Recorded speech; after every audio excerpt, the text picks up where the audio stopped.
Welcome to Elselah Books Podcast. Today, we are diving into a really tough but incredibly important topic, understanding cults. We're going to use our source material to break down what actually defines these groups, how they work, and maybe most importantly, what you can do if you're worried about someone you love.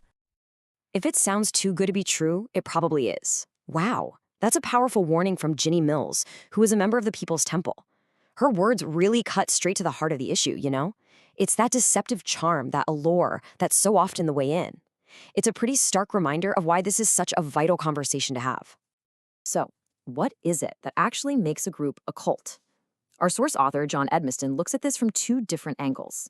The first is about doctrine, how a group might twist core religious beliefs. But the second angle, and the one we're really going to focus on today, is all about behavior, the specific, observable things that act as major red flags.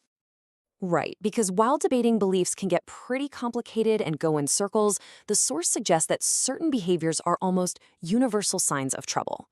These actions are often way easier to spot and can give you a much clearer signal that something is seriously wrong no matter what the group's specific beliefs are.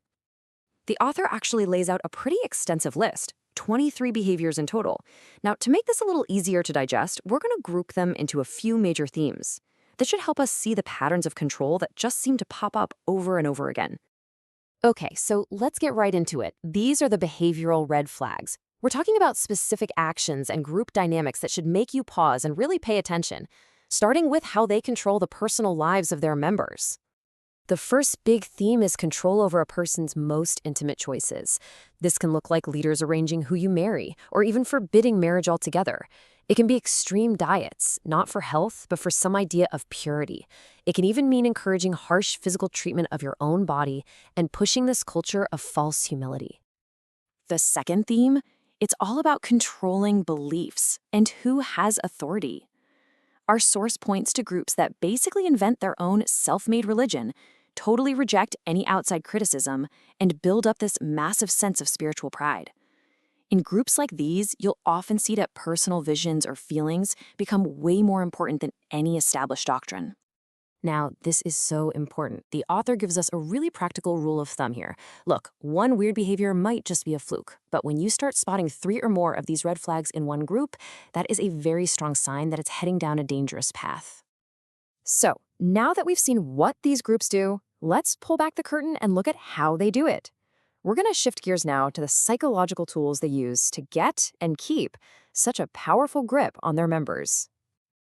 At the very heart of this is something called cognitive dissonance.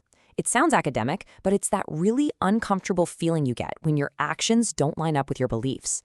Well, cults are absolute masters at creating this conflict and then conveniently offering you their solution, which makes you much more open to their influence. This slide breaks it down into the 4 main pillars of mind control. First, they control your behavior with rigid schedules and by cutting you off from outsiders. Second, they manipulate your emotions, often starting with intense love bombing before putting you on a roller coaster of approval and disapproval. Third, they control your thought with endless indoctrination and by teaching you that doubt is a bad thing. And finally, they control information by cutting off access to any critical outside views. The source also flags a few other really potent techniques. They control every minute of your day, leaving no time for you to think for yourself. They create this special insider language to make you feel part of an exclusive club. They use guilt and fear like weapons to keep you in line. And very often, they demand huge financial contributions, which just makes members more and more dependent. And it is so important to remember this. People who get drawn into these groups are not stupid. These tactics work because they prey on people when they're at their most vulnerable, maybe after a death or a divorce or some huge life change when they're desperately searching for answers and a sense of belonging. So, what do you do if someone you care about is caught up in all of this? That brings us to our final section, which is all about practical advice for friends and family who are trying to help. Here's the key idea. The indoctrination doesn't just erase the person you know and love. Instead, it's like it builds a cult personality right on top of their real self. So your ally, the person you know, isn't gone. They're just buried underneath. This comparison is just crucial to understanding what's going on. The real self, that's your ally. It wants to break free, and deep down, it's very sensitive to being manipulated. The cult personality, on the other hand, is like a cheap imitation. All it wants is to conform and get approval, and it has almost no critical thinking ability. The goal is to get past that cult persona and connect with the real person inside. So this is the million-dollar question, isn't it? If confronting them directly just makes that cult personality dig its heels in, what in the world are you supposed to do? Well, the source actually lays out a very clear 4-step strategy. The source recommends 4 key things. First, and this is the big one, create a loving, non-confrontational space for them. Second, get some help for your own family dynamics so that home is a genuinely safe place for them to come back to. Third, do your homework. Research the group, learn its methods, and understand what you're up against. And finally, build a support group for yourself so you're not going through this alone. The author uses this beautiful analogy.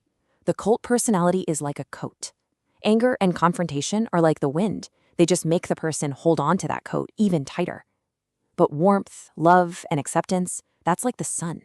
It creates an environment where they feel safe enough to finally take the coat off themselves. And this brings us to one last really crucial point. These dangerous patterns aren't just for fringe groups with weird beliefs. The source warns that any group, even one that seems totally mainstream and well-meaning, can become cultic if it starts showing these patterns of control. At the end of the day, the antidote to all of this toxic control is freedom.